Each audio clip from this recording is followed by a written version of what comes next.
السلام علیکم ناظرین عزیز، امید ہے کہ آپ سب خیریت سے ہوں گے اور ایمان کی بہترین حالتوں میں ہوں گے۔ میں نے آپ کو اِصال ثواب کے مصنون طریقے بتائے تھے، جس میں صدقہ جاریہ، لوگوں کو فائدہ دینے والا علم، نیک اولاد جو میت کے لیے دعا کرتی ہے۔ آج ہم اس کا لاسٹ پارٹ کریں گے، نیک اولاد جو میت کے لیے دعا کرتی ہے۔ میت کے لیے زندوں کی طرف سے نفع بخش چیز اس کے لیے دعا استغفار کرنا ہے۔ جس طرح زندہ انسان کھانے پینے کے محتاج ہوتے ہیں، اسی طرح مردے دعا کے انتہائی محتاج ہوتے ہیں۔ حضرت ابو ہریرہ رضی اللہ تعالیٰ عنہ کہتے ہیں، رسول اللہ صلی اللہ علیہ وسلم نے فرمایا، اللہ عز و جل جنت میں نیک آدمی کا درجہ بلند فرمائے گا تو آدمی عرض کرے گا، یا اللہ یہ درجہ مجھے کیسے حاصل ہوا؟ اللہ فرمائے گا، تیرے بیٹے نے تیرے لیے استغفار کیا۔ یہ مسند احمد میں موجود ہے۔ اس کے علاوہ نیک اولاد کے لیے اصال و ثواب، جب کوئی نیک اولاد جو ہے وہ کوئی ثواب کا کام کرتی ہے تو وہ نیت نہ بھی کرے تو اس کو جو ہے میت کو، اس کے والد کو، والدہ کو، اس کا نیت کے بغیر بھی اس کا ثواب پہنچتا رہتا ہے۔ حضرت عائشہ صدیقہ رضی اللہ تعالیٰ عنہ سے روایت ہے کہ رسول اللہ صلی اللہ علیہ وسلم نے فرمایا، سب سے پاکیزہ تر کھانا جو تم کھاتے ہو اپنی کمائی سے ہے، اور تمہاری اولاد بھی تمہاری کمائی میں شامل ہے۔ سنن نبی داؤد میں یہ حدیث موجود ہے۔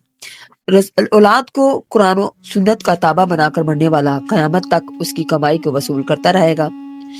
جس کی اولاد نہیں، اب اس کے لیے دعا کون کرے؟ گھر والے، دوست، پڑوسی وغیرہ، یہ سب اللہ تعالیٰ کی طرف سے نعمت ہوتے ہیں۔ ان سب لوگوں کے ساتھ دکھ سکھ میں ہمدردی اور اچھے تعلقات رکھنے چاہیے، اور اگر ان میں سے کوئی وفات پا جائے تو انہیں نہ صرف اپنی دعاؤں میں یاد رکھیں بلکہ ان کے اچھے کاموں کا دوسروں کے سامنے تذکرہ کریں اور ان کے برے کاموں یا زیادتیوں کو بھلا دیں۔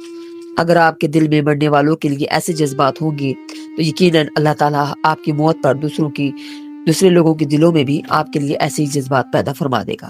یوں جو ہے وہ بخشش ہو جائے گی اور قیامت کے دن اور پولیس رات پر فائدہ دیں گی، اور جنت میں آپ کے درجات جو ہیں وہ بلندی کا باعث بنے گے۔ بے اولاد لوگوں کے لیے خصوصاً یہ نہایت کارآمد تجویز ہے۔